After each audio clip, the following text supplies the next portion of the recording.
Hi guys, this is Vidas. And Ausra. Let's start episode 162 of Ask Vidas and Ausra podcast. Today's question was sent by John, who is preparing for his upcoming April recital in our church at Vilnius University St. John's Church. And he asks the following question. It would be wonderful to hear you and Ausra to speak about how you prepare for an overseas recital where you haven't played the organ before and you don't know any of the people or their culture. So it's difficult to say about the future, although in this summer we'll be playing in London, St. Paul's Cathedral. But let's talk a little bit about the past experiences, right? Yes. Let's say last summer we played where? In Sweden? In Sweden, and then in Poland at the beginning of September. Okay, so how did we prepare for the Sweden experience? Well, nowadays when you have an internet and you have so many valuable sources on it, and you can find out about the instrument that you will be playing, quite a lot of information. But of course the smart thing to do would be just to contact the local organist and ask him or her about the instrument. I suspect when a person is scheduled to play a recital, they will contact the organist anyway, right? Sure. And ask about the instrument and the style of the instrument. Of course, the organist might send the disposition of the stops or specification and pictures of the stop layout. Because it's nice if you have a lot of time to practice on the instrument that you will be performing, as we had actually in Stockholm. And it was really nice, but even if you don't have much time or almost no practice time on that organ, you can still, do your registration in advance. In advance, yes. If you have specification of particular instrument, you can write it all down in the score before even practicing on the real instrument. And when you go to the local organ there, when you arrive at the church or the instrument, then of course you will need to only to check and correct some things, because you might be wrong or off in a few places, but maybe not in a majority of places. Yes, and the most important thing is to choose your repertoire wisely. And what I mean by saying this, that you have to know what kind of music will fit and will work on that instrument. Because, you might want to play, let's say, piece by, Messiaen. But the organ might be not suited for that. So you really need to select your repertoire carefully. Because, if you will select repertoire well, then things will work out well, too. There are two kinds of organists in the world who tour and play international recitals.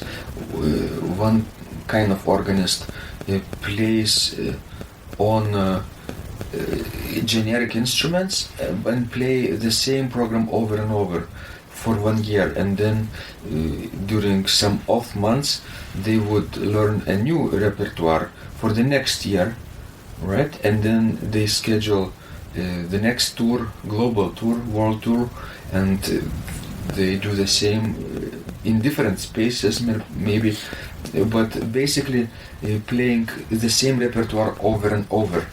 But we have to remember that they normally select only the generic instruments, not necessarily romantic ones or not necessarily Baroque instruments. They're sort of mixed instruments where you could rather satisfactorily play a lot of different music. Well, and for example, like in Sweden, there was no instrument that was suited for early Baroque music. Why? Pre-Bach music, because it had, the mean tone tunic.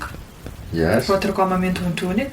So basically you could not, let's say, play like Bach and do, for example, like Prelude and Fugue in F minor. It wouldn't work for instrument like this. Yeah, advanced keys don't sound well. So we selected repertoire, early repertoire, like played composers like Sweelinck and Scheidemann, Pretorius, and we worked very well on that instrument. But for example, when we went to Poland, where we played also on the Baroque instrument, but from the lead a little bit, from the lead Baroque basically. That's 1719. Yes, that's that instrument is sort of the contemporary of Bach, J.S. Bach. Hildebrand organ and Pasling. Yes, so we selected Baroque music mainly, but already later we played like Bach's Brandenburg Concerto, for example. And we also did some contemporary music too. Because even in early style instruments, you could play some contemporary music which is written in a very light style. It has to be very transparent style, not thick chords, not very dissonant, but we played, let's say, our friend, Dutch composer AVA162, and his style is sort of minimalistic. He wouldn't agree, actually. But he says his music style is influenced by symphonic rock, which has this minimalistic drive. Yes, but it's not like Philip Glass. I'm just can make a joke, about any composer. If he or she thinks that he or she composed a piece and everybody has to think about that piece as he or she thinks, that's wrong. It's like a baby. Since you gave a birth to it, just let it grow and let it live his or her own life. The same with pieces of music. If I'm playing his music and I see the minimalistic features in it, that's my opinion, and nobody can take it away from me. I didn't mean to take away your opinion, of course. I just wanted to say that AVA162 was influenced not by, let's say, Steve Reich or Philip Glass, but from the music by symphonic rock composers. It just means that style also had minimalism in it. It has similar features. Because when you have those repetitions all over again, how else would you call it if not minimalism? Mm-hmm. And it doesn't matter where you picked it up. It's still minimalism. We have to even double check where Philip Glass got his influence, right? Yes, that's true. Because, I would say, half of Lithuanian composers, we are very minimalistic. It's fairly common in Lithuania to use minimalistic style. And I also don't think that we were influenced by Reich or Glass. Maybe we were influenced by Gorecki, maybe, or I don't know. Taverner. Arvo Pärt, maybe. I bet Philip Glass had some influence taken from the rock music as well, symphony rock too, right? Could be, yes. Because everything is so mixed up and crisscross. It's called crossover music. That's true. Mm. Excellent. So it's really a matter of having a well-rounded taste in music when you select your pieces for unfamiliar instruments, right? The more experience you have with playing different kind of styles, different kind of music, and different kind of instruments, the more you can adjust and see which will work, which won't work. That's true. And I think it's also very important to keep in mind that, first of all, you need to show the best qualities of the organ, of the instrument itself, and not your own you don't mean skills. you have to play music that you don't like. Well, no, You don't mean that's not what I meant. For example, if you didn't like early music at all, would you play in Stockholm the German church where we played last summer on the Duben instrument from the 17th century, a replica of that 17th century instrument? Would you play that if No, you didn't like that music at all? You shouldn't even play such an instrument if you don't like music, that music. Mhm. You wouldn't play Roipke sonata on that Oh no, if you liked Roipke Oh, no. so much. oh no. Mm-hmm. Because that's a thing of being an organist. You need to show the instrument, the best qualities of the instrument. Right. So you have to have a wide variety of favorite styles, right? As many of you can. Don't try to be a one-sided organist, unless you will want to have very limited choices where to play. Well, no, there are many instruments in the world where you can play anything, but the trouble with those instruments is that for my ear and for my taste, nothing sounds right on them. On a generic concert Yes, instrument. yes, Mhm. that's true. And that's my personal opinion. I don't know what about you, what you think about it. It's easy to play. It has combination action and pistons and multiple levels of memory. You can set in advance your combination, and with the push of the button you can do all kinds of loud and soft contrasts, and it's much easier for the player. But as you say, the music then loses some color, especially early type of music created before 19th century. I know, it's just like cooking. And using, for example, with each dish that you cook, you would use the same spices. And sort of anything would taste similar. There are some restaurants like that. I know, especially those chain restaurants. Uh-huh. Of course, people will not agree with us. Some people, right? Especially those who like concert instruments. But that's okay. We don't try to force our opinion on them. We just share what we think, what we like.